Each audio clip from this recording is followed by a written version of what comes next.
Good morning, Nigerians. Good morning, Africa. Good morning to the rest of the world. It's good to be back here again today, Monday. Such a beautiful day here in Abuja, Nigeria's capital city. It's the conversation on TOS Television Network. And of course, my name is Adesu Alsi. And I am Sagir Ibrahim. Thank you so much for joining us on the conversation this morning. Yes, good morning, Sagir. It's good to see you again. Yeah. So, what did you do over the weekend? Because, it was Nigeria's Democracy Day over the weekend. How did that go for you?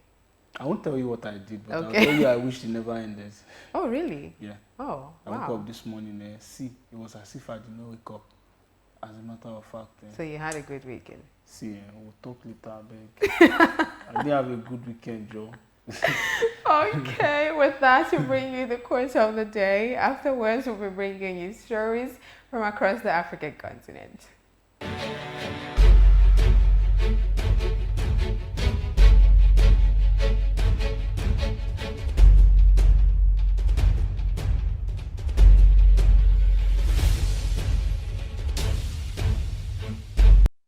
Remember, this man I have creative design. We really like it, but you deserve a break. You can indulge in a cup of 3-in-1 Cadbury Hot Chocolate. Cadbury Hot Chocolate. Indulge. Now available in the 450 grams pouch.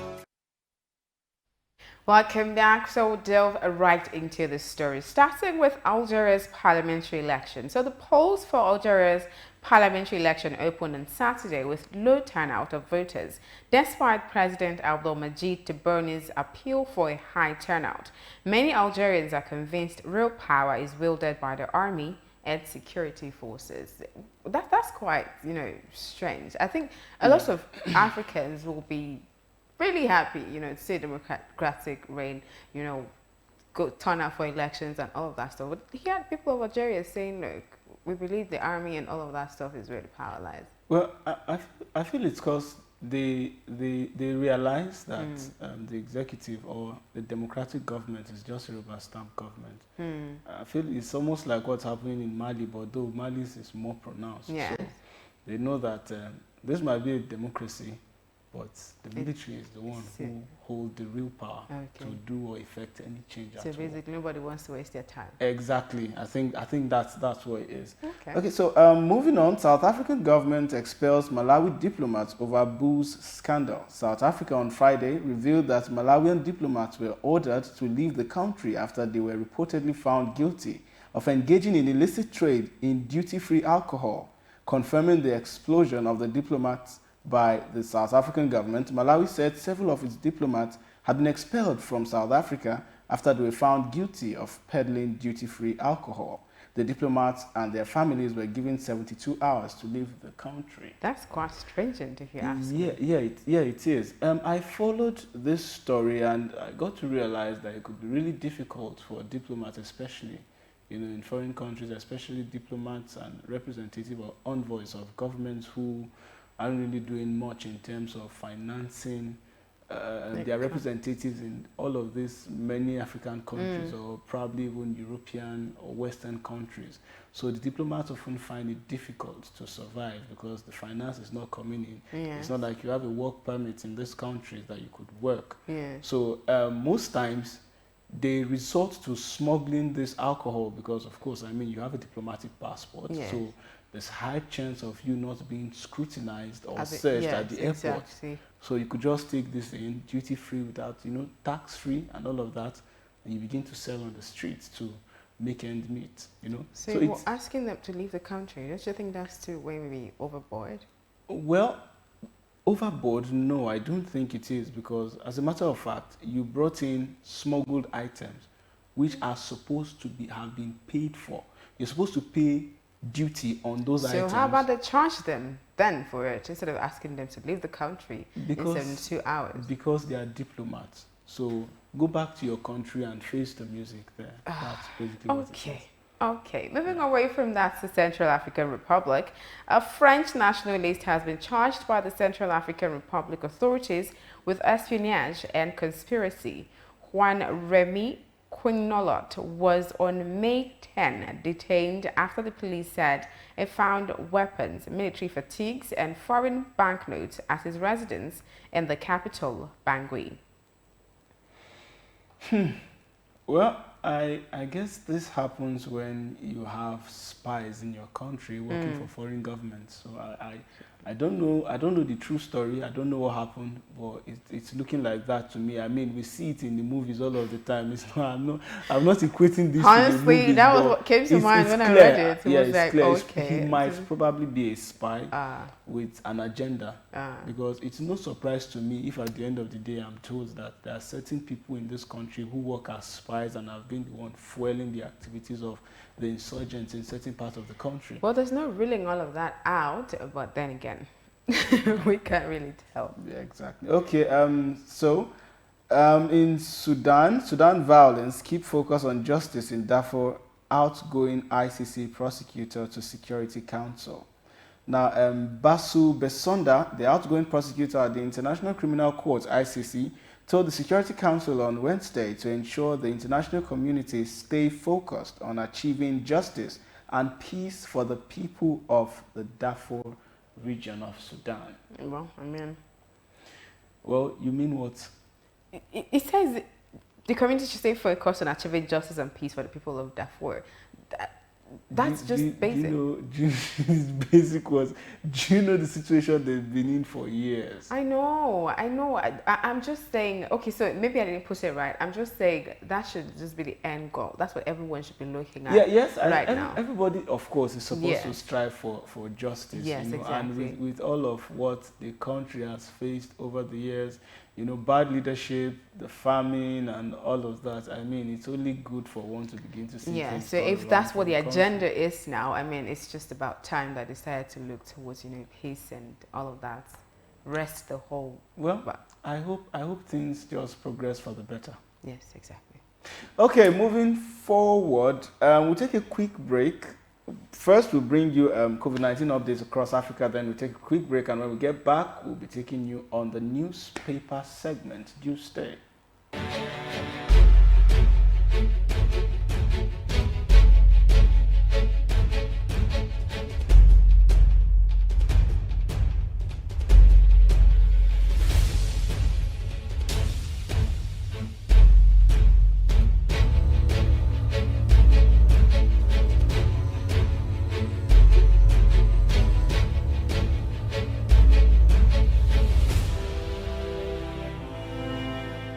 TV network mobile app is now available. You can now catch up on our breaking news, stream our programs live,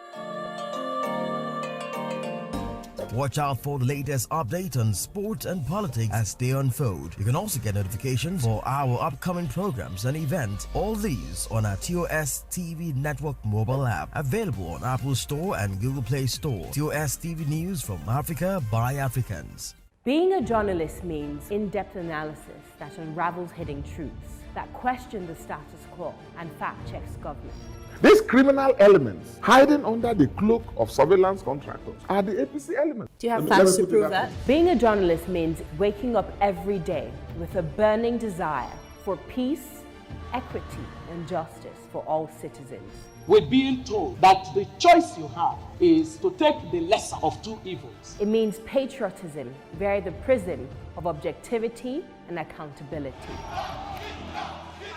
It means giving my platform to the masses to discuss issues that matter to them. Some of them, if they bring budget, and the budget they look. Some of them sleep. They're going to ask how much you are on. I have it. Thereby shaping government policies and laws. My name is Osasu Igbenegbu, and I am the People's Journalist.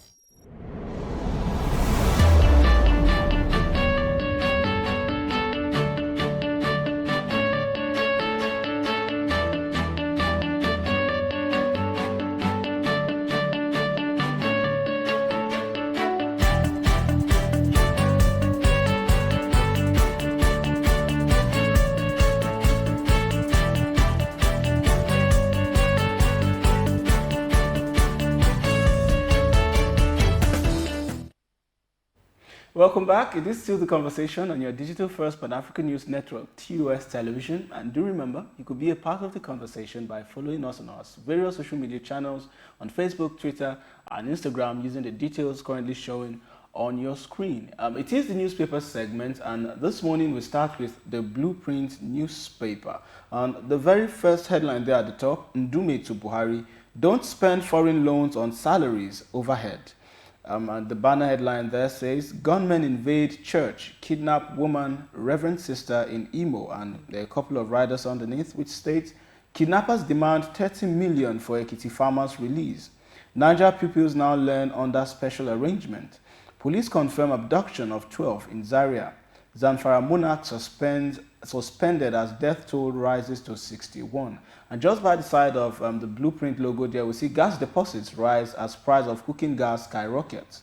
Unity Bank eyes 10.890 billion naira gross earning in third quarter, and that could be found on page 25 of the Blueprint newspaper. There are a couple of other headlines on the Blueprint newspaper of this morning. Quickly grab a copy to get more details on the stories.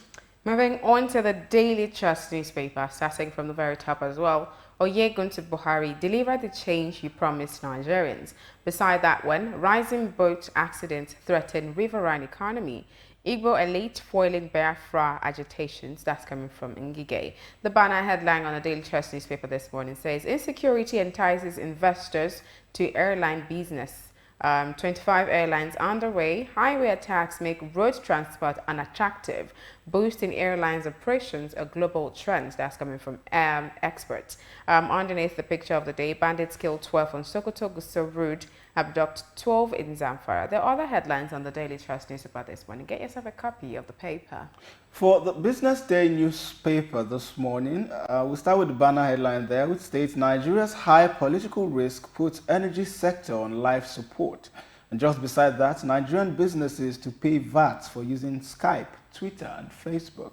Well, there are a couple of stories here, but those are the headlines on the Business Day newspaper of this morning. Quickly grab a copy to have a read of other stories on the Business Day newspaper. Yes, and to the last newspaper we're going to be looking at its front page this morning, the Daily Times, I beg your pardon, the Daily Times newspaper. Starting from the banner headline on the Daily Times newspaper, weekend of bloodbath as lawlessness spreads. That's on page 2 of the Daily Times. Agitators Odige Oyeguntu Buhari, APC, listen to restructuring secession agitators. Politicians pay, reduce politicians pay, British former envoy tells Nigeria. And on jihad declaration on Delta State, police assures residents of safety. Those stories are on page 4 and page 3 of the Daily Times newspaper. You see, I read the declaration by the jihadist group on Delta State, and it was dark, it was disturbing, and it was alarming. I hope the police assuring them that no, they shouldn't worry and all of that stuff. I hope it does quell it, and I hope they're actually really on top of the matter and not just saying, okay, don't worry. Problem. We're used to the police. The people are used to the police telling them there is no cause for alarm. Yes, exactly why I said I hope they're actually on top of the matter. There is cause for alarm because there is. When the alarms begin to blare, yeah, the police are always not on site. Yes, that's why we should, when it comes to stuff like this, you don't just leave it for the police. Like we have several security forces in place in Nigeria, paramilitary and all of that. So I think all hands should be on deck on this one, and I just hope they're really again on top of the matter. I want to ask and a not question. Just saying don't worry about it. I want to ask a question. Okay. Why is it that during protests or any event that would involve ordinary Nigerians, the rank and file, gathering on the street to make their voice heard, we always see the police in their multitudes, well equipped and ready to quell every form of protest or uprising against the government? But when it comes to insecurity issues, you keep hearing the saying, there's not enough manpower, there's not enough equipment. No, I mean, you saw the protest on Saturday. Yes, I did. I was following it on. And I think that was one of the headlines said bloodbath across, Nigeria. I was following it on social media, and I saw how good looking and how gallant our policemen were looking, and I was like, wow, we really have all this. We do have. I think it was one of the guests on the show that said, look, we have gallant policemen, we have enough hands and all of that stuff, in the Nigerian police force. I think it's just, I can't remember how he put it, when it's just the whole order and everything is coming from just one source. The problem I think that's where the issue is. Okay, so that's it for the newspaper segment. I will go on a quick break now, and when we return, I will be taking you on the big story. Do stay. At the first sign of pain, you need a solution that you can trust to provide effective relief and is gentle on the stomach. Try Panadol Caplets for relief from headaches, body aches, and fever. With Panadol's Optizorb formula, the tablet gently breaks down in the stomach, quickly absorbs, and starts providing pain relief in 15 minutes. For fast and effective pain relief that you can trust, try Panadol Caplets. This has been Medifact for Panadol.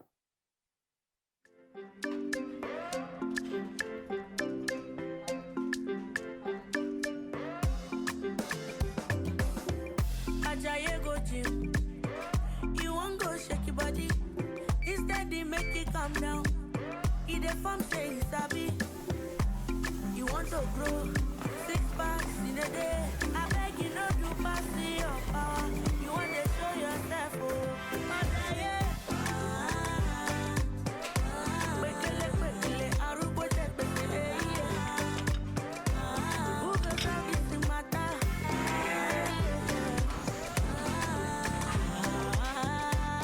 Whatever your size, find it with the new Electoral data plans. Dial *141# now to get the plan that suits you.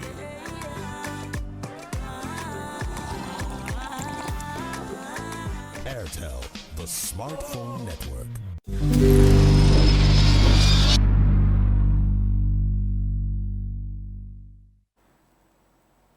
Welcome back to the conversation. And before we proceed, as always, you could be a part of the conversation via our various social media handles on Facebook, Twitter, and Instagram. You could also watch us live at www.tostvnetwork.com, or you could stream some of our content via YouTube and watch a couple of our other programs at TOS TV Network. Don't forget to like and subscribe as well. Okay, it's the big story, and today's focus will be on the Electoral Amendment Bill. And the big question is, what is the National Assembly scared of? The focus, as I said, will be on the Nigerian Senate and how they've been reluctant in passing the Electoral Amendment Bill. So joining me this morning to discuss more on these issues is Mr. Godbless Otubure, and he is the Global President of the Ready to Lead Africa movement. Thank you for joining us, Mr. Godbless. Thank you so much for having me again. Okay, yeah, so I just really need to make this quick. Ready to Lead Africa, a movement or an organization? No, it's an organization. It has a movement component to it, just like you know what you have with Yaga, and then you have the No Too Young to Run. So you have the Ready to Lead Africa organization, and then you have the Ready to Lead Africa movement, which is independent. You know, they are same word together, but just expression. Different segments, same body. All right, thank you so much. Okay, so going forward, I would like to ask, the conversation on the electoral amendment has been ongoing for so long, but despite all of these actions, we see a bit of reluctance from the Senate, you know, to pass the bill. Why so? When you ask this question to members of the House and the Senate,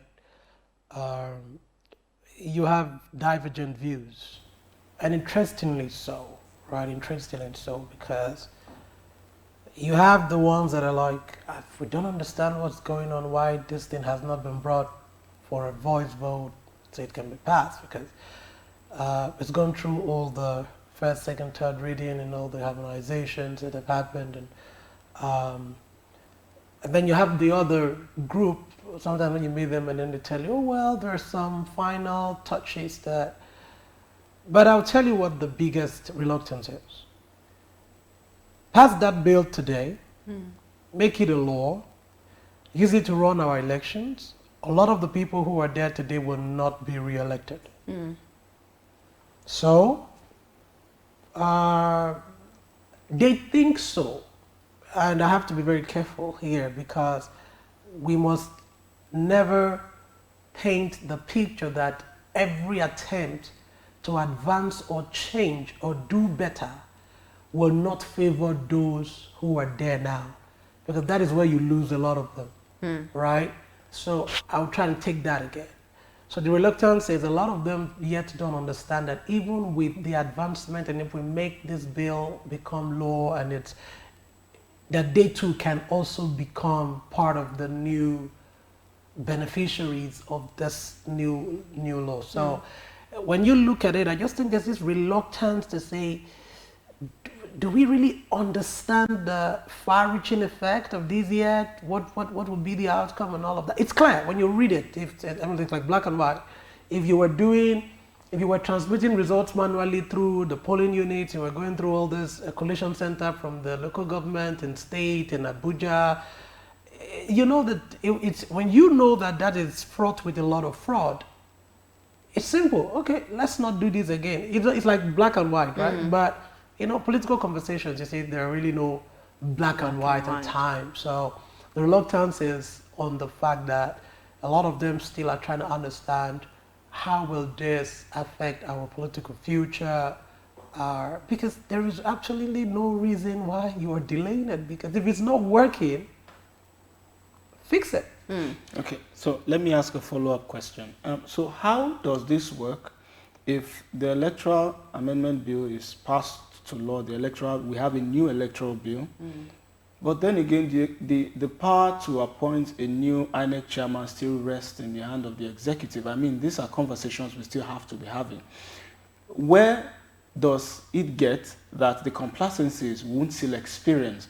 Because I understand the Electoral Amendment Bill, once we have a new electoral act, it is going to sanitize a lot of all we've been seeing in the system. But however, how effective can all of that be when the chairman, the electoral umpire, his nomination and appointment still rests in the hand of the executive? Well, at the Electoral Reform Summit organized by Ready to Lead Africa yesterday. Exactly. I was going to pay. In fact, that is the reason why I'm asking the question. Funny, this conversation came up. Yes. And we couldn't give the answer right on that panel and on the table, because the people that would answer that question would usually be, you want to bring maybe the Chief Justice of Nigeria or a high-level judicial officer. You want to bring the Speaker of the House, the Senate President. You want to bring you have to bring the President, or you have to bring someone high up there in the executive to say, if we really mean well, we want an egalitarian society beholden to none, but beholden to the people, we need to have this really serious conversation. You cannot be the one nominating and you be the one confirming, right? You can't nominate and then we confirm and then you make the final assent. And then these guys are not even in the picture at all. You see, that conversation is important, very, very important. But you say, if we pass the bill, does it, right now there is no provision in this new act that we're hoping we get that takes the appointment of the INEC chairman from the executive. I think that status quo remains, but for if you want to eat an elephant, you don't put everything in your mouth. You cut from it, you cut from here, you cut from here, and all of that. What we're doing at the moment is cutting a huge part of the elephant and distributing it with this new law that we believe will be passed. So, yeah, it doesn't solve that problem or that challenge that you have identified, but it's going to help us transmit results electronically. It's going to help us solve electoral disputes so that when people get into office, they're not bogged down by electoral disputes, It's going to help us reduce the cost of nomination form. It's going to help us see how people living with disability are given preference during voting. It's also going to help us expand the polling units that INEC can create. It's also going to help us see that people like you who are working in the media, who cover elections in your work, can vote 1 week before election so that your vote can count. It's going to also help us to ensure that political primaries are devoid of imposition. We just don't want INEC to observe anymore, but INEC should have some level of input to say, this process was flawed, we cannot accept it. If we can achieve all of this, guess what? we would have been able to prepare ourselves for the big elephant, or the bigger part of the elephant, which is who appoints the INEC chairman. Do you understand? So, but we need to eat those other parts first. Yeah. Okay, you spoke about a lot of things that electoral bill would do, but you didn't really touch on, you know, having to curb electoral vices. So I want to ask, what certainty do we have that when this bill is passed, we're going to, you know, it's going to put an end to money politics? By money politics, they talk about, you know, votes buying and selling, you know, among the electorates and all of that stuff. Yes. Oh yes. So I was mentioning the things that were promising, that we believe that this bill would also do for Nigerians. I mean, actually, vote buying is actually one of the criminal things, and vote selling is going to become criminal. And you can go to jail for about a year. Yeah, you go to jail for a year and you pay 100,000 fine. So you sell your vote for 5,000 and you go to jail for 1 year and you pay 100,000 fine. Does it make sense? Okay, so what happens to the person who decides to buy the vote? The person who is trying to buy goes to jail too for 1 year. And then if you're a candidate and you're caught trying to buy vote, I think there are steeper penalties for that. You can be disqualified, you know. I think, not really disqualified, but I know there are penalties because, I mean, we've seen the initial draft. And yes, so vote buying becomes criminal in this new act. And also election violence. If you were caught trying to snatch a ballot box, I think you go to jail for 4 years or thereabout. Yeah. So a lot of these election vices will be greatly minimized and dealt with. Now, like someone said at the summit yesterday, we are not a nation that don't have laws. We're a people that don't implement to the letter of our laws. So this bill is passed, and we know that if you buy vote, you're going to go to jail. But how about trust me, yes, people would always devise way to buy vote. So is there a way to actually, you know, put all of that in check? So actually, you know, hold people accountable for, despite the bill being passed and despite the law being in place and people not, you know, following through with it. So this is what I would say. Working with the police, who are majorly the security architectural structure for managing elections, and working with INEC and the Civil Defense Corps, and every stakeholder, if we resolve to say we want to get this right, we can get it right. I mean, it's like we want to sell our culture, our dressing, our music to the world. And we decided to invest in producing better videos, better songs, better studios. You know, and our music is selling around the world today. Burna Boy is a Grammy winner because we decided, it wasn't just Burna, it was a whole lot of generation before Burna, right? That invested and said, no, we can't go to parties and all we're playing is foreign songs. Today, we play more Nigerian songs than we play foreign songs, right? Because the people came together to say, we decide, we want to. So if we do that with the police and the CDC, and you have INEC and you have these other people, on that day at the polling unit, the voting area, the one that I know can be implemented quickly is the one where monies are exchanging hands. So that one, if you are caught doing that, I'm sure you can be arrested. And I want to say that, how can? It's for the police to do their work. All right. Thank you so much for joining us on the show this morning. Thank you. Such a pleasure to have you. And thank you for sticking with us on the show this morning. Don't forget, the conversation comes to you every weekday. That means we're going to be back here tomorrow. But before then, follow TOS TV Network across all social media platforms and subscribe on YouTube as well, so you do not miss out on anything. You can also stream the conversation and other programs on www.tostvnetwork.com. My name is Adesu Alsui. And I am Sagir Ibrahim. Thank you so much for watching. Catch you tomorrow.